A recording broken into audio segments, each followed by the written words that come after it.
جنیل Chavez نے ایک ایسے شعبے کا انتخاب کرنے میں ذرا دیر نہیں لگائی جسے عام طور پر مردوں کے لیے موضوع سمجھا جاتا ہے۔ میں اپنی شخصیت کے مطابق کسی کام کا انتخاب کرنا چاہتی تھی۔ مجھے ہمیشہ ہاتھ سے کام کرنا اچھا لگتا تھا۔ لیکن جنیل چاویز نے فوراً ہی محسوس کیا کہ وہ جو کچھ سیکھ رہی ہیں جلد ہی وہ کام تو مشینیں کرنے لگیں گی۔ میں نے ایک 3D پرنٹر دیکھا جو گھر تعمیر کرتا ہے اور میں نے سوچا کہ یہی کام کرنے تو میں انڈسٹری میں آئی ہوں، اب میں کیا کروں گی؟ نئے ہنر سیکھنا اب معیشت کا ایک بڑا اہم حصہ بن چکا ہے۔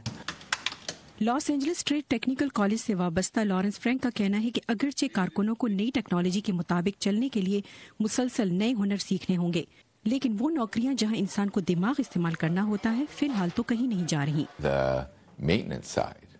جس کام میں مسلسل مسائل حل کیے جاتے ہیں یا فیصلہ سازی کی جاتی ہے وہ روزگار زیادہ مستحکم ہوتے ہیں، جیسے تعمیراتی شعبے میں مینٹیننس کا کام، پلمبرز یا الیکٹریشین کا کام۔ اس کے ساتھ ساتھ شخصیت سے جڑے ہنر بھی جاب برقرار رکھنے میں مددگار ثابت ہو سکتے ہیں۔ کیا ہم لوگوں کو اپنی بات مؤثر انداز سے کہنا سکھا رہے ہیں یا ایک ٹیم میں مل جل کر کام کرنا؟ کیا ہم انہیں معلومات کو جمع کرنا اور اس کا تجزیہ کرنا سکھا رہے ہیں؟ جین اوٹس ورکنگ نیشن کی صدر ہیں، ایک ایسی مہم جو امریکیوں کو مستقبل کی ملازمتوں کے لیے تیار کرتی ہے۔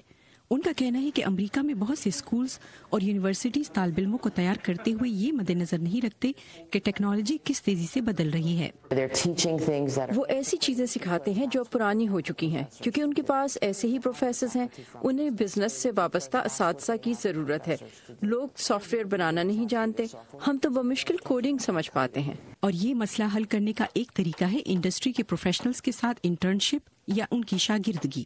21ویں صدی میں سیکھنا، کسی چیز کے مطابق خود کو ڈھالنا یا کسی نئی تبدیلی میں خود کو ضم کرنا کبھی ختم نہیں ہو سکتا۔